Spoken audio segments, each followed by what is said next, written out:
Episode start होते ही सबसे पहले हम देखते हैं मास्टर सुवो युहाओ को अपने साथ लेकर वापस आने लगती हैं और उसी के साथ ही युहाओ साइतो को गुड बाय करते हुए उससे कहता है मैं जल्दी जल्दी अपनी हार्ड ट्रेनिंग करते हुए अपनी डिटेक्शन एबिलिटीज को इंक्रीज करने की जितना हो सके उतना कोशिश करूंगा और बहुत ही जल्द तुम्हें दोबारा मिलने के लिए आऊंगा। जिसके साथ ही मास्टर सुवो युहाओ को लेकर जाते हुए कहती है टीचर फानियो हमारी एकेडमी का सबसे ज्यादा ग्रेटेस्ट साउल गार्डिंग मास्टर है। अगर तो तुम उसके स्टूडेंट बन चाहते हो तो तुम्हारा आने वाला फ्यूचर काफी ज्यादा अच्छा हो जाएगा, मगर उसके लिए तुम्हें सबसे पहले अपने फर्स्ट स्टूडेंट एग्जाम को पास करना होगा, क्योंकि अगर तुम ऐसा नहीं करते तो फिर मैं तुम्हें एकेडमी से ही निकाल दूंगी, क्योंकि रूल्स सबके लिए एक जैसे होते हैं। जो कहते ही मास्टर सुवो यहाँ से चली जाती हैं, मगर उसी के साथ ही शाओया यहाँ पर आ जाती है और आते ही युहाओ से कहती है तुम्हें अभी के लिए मनी की सबसे ज्यादा जरूरत है, तो फिर आज के दिन मैं तुम्हें रात को यहीं पर मिलूंगी, क्योंकि मैंने तुम्हारे लिए पैसों का कोई इंतजाम कर दिया है। जो कहते ही शाओया भी यहाँ से चली जाती है, मगर तब तक युहाओ की क्लास स्टार्ट हो रही होती है, जिसके साथ ही युहाओ सीधा अपनी क्लास में आ जाता है।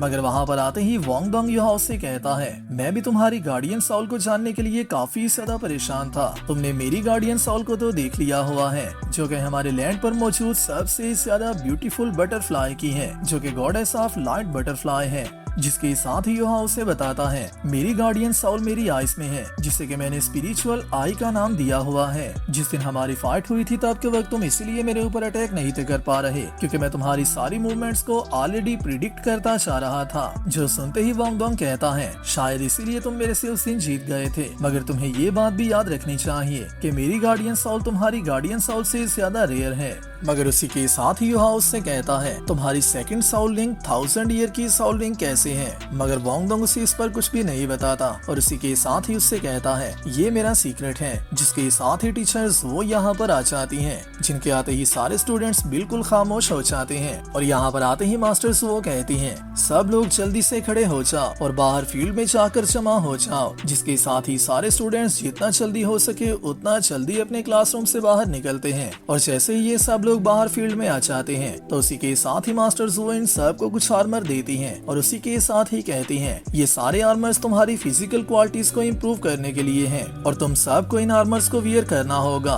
और फील्ड में तब तक रनिंग करते रहना होगा जब तक तुम्हारी क्लास की बेल रिंग नहीं होती। जो सुनते ही सारे स्टूडेंट्स काफी ज्यादा शॉक हो जाते हैं, मगर उसी के साथ ही मास्टर्स वो इन सब को कहती हैं तुम लोग ये रनिंग करते हुए अपनी साउल पावर को यूज कर सकते हो, मगर तुम लोग अपनी साउल टेक्निक्स को यूज नहीं कर सकते और तुम लोग मेरी क्लास खत्म होने तक जितने भी ज्यादा रनिंग लैब्स को कंप्लीट कर लोगे उसके थ्रू ही मैं तुम सब के फर्स्ट ग्रेड के न्यू स्टूडेंट्स को इशू करने वाली हूँ। और उसी के साथ साथ आज के दिन मैं तुम सब के एक ऐसे कैंडिडेट को चूज करने वाली हूँ जो कि तुम सब का क्लास लीडर होगा। मगर उसी के साथ ही एक स्टूडेंट कहती है मैं एक सपोर्ट टाइप मास्टर हूँ, तो क्या मेरे लिए भी ये नेसेसरी है कि मैं इस आर्मर को वियर करते हुए अपने लैब्स को कंप्लीट करूँ। जो सुनते ही मास्टर वो दोबारा से कहती है मुझे इस बात का अच्छे से पता है कि ये जानकर काफी ज्यादा लोगों को ऐसा लग रहा होगा कि ये बात बिल्कुल अनफेयर है। गार्डियन साउल्स के डिफरेंस में हम लोग साउल मास्टर्स के डिफरेंस को चूज करते आए हैं और उनकी गार्डियन साउल्स के थ्रू ही हम लोगों ने front forward divider, side striker, support time masters, food time masters, control time masters और डिफेंस टाइम मास्टर्स में डिवाइड करते आए हैं। हालांकि जिस डायरेक्शन को तुम लोग चूज करोगे वो डिफरेंट तो जरूर होगी और तुम्हारी क्वालिटीज भी बाकी के सारे लोगों से ही डिफरेंट होंगी,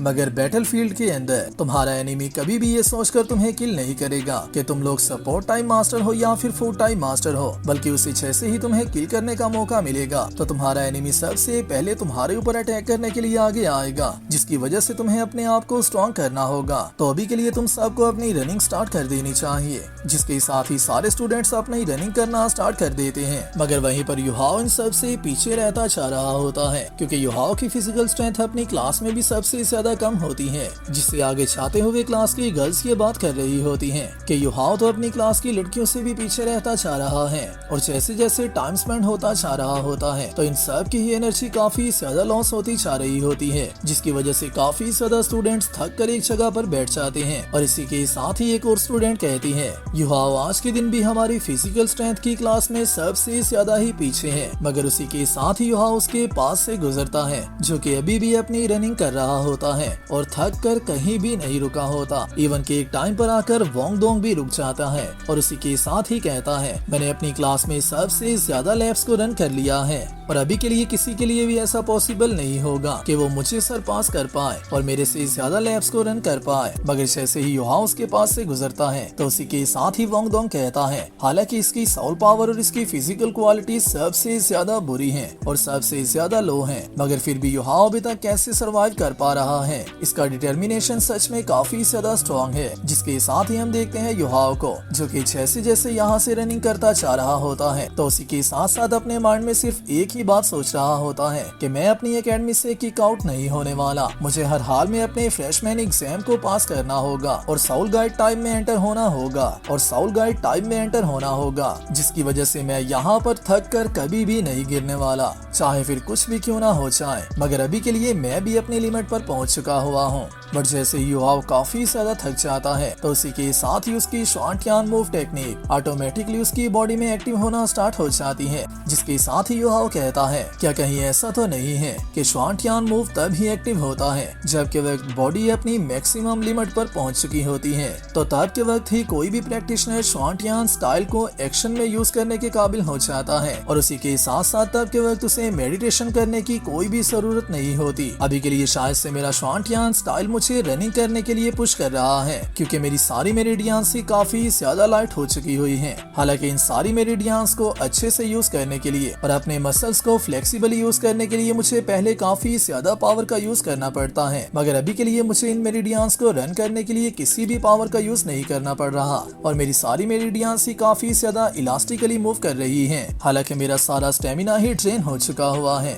मगर इस तरह की अपॉर्चुनिटीज बहुत ही ज्यादा रेयरली मिलती हैं, जिसकी वजह से अभी के लिए मुझे यहाँ पर नहीं रुकना और जितना हो सके उतना ज्यादा होल्ड करना है। जिसके साथ ही युहाओ अपनी रनिंग को कंटिन्यू रखता है और जहाँ पर सारे स्टूडेंट्स ही बैठे कुछ ब्रेक ले रहे होते हैं वहीं पर युहाओ इन सब के सामने भागता जा रहा होता है, जिसे देखकर सारे स्टूडेंट्स काफी ज्यादा शॉक होते हैं। हालांकि एक टाइम पर आकर युहाओ भी गिर जाता है, मगर उसी के साथ ही युहाओ दोबारा से खड़े होते हुए वापस अपनी रनिंग करना स्टार्ट कर देता है, जिसे देखते ही सारे स्टूडेंट्स का डिटर्मिनेशन भी आल्सो स्ट्रॉन्ग होने लगता है। मगर उसी के साथ जैसे ही युहाओ दोबारा से गिरने लगता है तो उसी के साथ ही वोंग डोंग उसे पकड़ लेता है और ये दोनों मिलकर रनिंग करना स्टार्ट कर देते हैं, जिन्हें देखते ही शाओ शाओ भी इन दोनों के पीछे जाने लगती है और आल्सो अपनी रनिंग को कंटिन्यू कर देती है और इसी को देखते ही बाकी के सारे स्टूडेंट्स भी इनके पीछे जाना स्टार्ट हो जाते हैं और एक टाइम पर आकर ये सब लोग फाइनली अपने लैब्स को कंप्लीट कर लेते हैं। जिसके साथ जैसे ही ये लोग वापस अपनी क्लास के पास ग्राउंड में जा रहे होते हैं तो उसी को देखते ही मास्टर ज़ुओ कहती हैं, सिर्फ ऐसा नहीं कि मैं इन सब की बॉडीज को ट्रेन करना चाहती हूँ, मैं इन सब के रिसॉल्व को भी स्ट्रॉन्ग करना चाहती हूँ ताकि ये सब लोग अपने डिटर्मिनेशन को स्ट्रॉन्ग कर पाए। मगर इन सब ने मुझे काफी ज्यादा शॉक कर दिया है क्योंकि इन सब का डिटर्मिनेशन सच में काफी ज्यादा अमेजिंग है और इवन के युहाओ जो कि इन सब में सबसे ज्यादा स्टैंड आउट कर रहा है, मुझे युहाओ को लेकर ऐसी उम्मीद कभी भी नहीं थी कि युहाओ इतना ज्यादा अमेजिंग हो सकता है। जिसके साथ ही सारे स्टूडेंट्स मास्टर ज़ुओ के पास आकर पॉइंट पर एक ही जगह पर बैठ जाते हैं और सांस लेना स्टार्ट कर देते हैं और इसी के साथ ही मास्टर ज़ुओ कहती हैं, मैंने तुम सबको इस रनिंग के स्टार्ट होते हुए जो रूल बताया था कि जब तक बेल रिंग नहीं होती तब तक तुम सबको रन करते रहना होगा और किसी को भी नहीं रुकना होगा, मगर युहाओ को छोड़कर तुम में से किसी ने भी मेरी उस बात को नहीं माना और तुम लोग इस बेल के रिंग होने तक रनिंग नहीं करते रहे, जिसकी वजह से तुम सबको एलिमिनेट कर देना चाहिए। जो सुनते ही सारे स्टूडेंट्स और भी ज्यादा शॉक हो जाते हैं, मगर उसी के साथ ही दोबारा से मास्टर ज़ुओ कहती हैं, मगर जबकि तुम सब में अभी भी थोड़ा डिटर्मिनेशन बाकी है और तुम सब ने अपनी तरफ से हार्ड वर्क करने की कोशिश ही की है और युहाओ की लीडरशिप के अंदर तुम सब लोग रनिंग करते रहे हो, जिसकी वजह से मैं तुम सबको कोई भी पनिशमेंट नहीं देने वाली और आज के दिन तुम में से कोई भी एलिमिनेट नहीं होगा। जो सुनते सारे स्टूडेंट्स काफी ज्यादा मिस हो जाते हैं और इसी के साथ ही मास्टर ज़ुओ अपने माइंड में सोचती हैं, मैं काफी सालों से ही टीचिंग करती आ रही हूँ, मगर मैंने इतने ज्यादा अमेजिंग स्टूडेंट को आज से पहले कभी भी नहीं था देखा।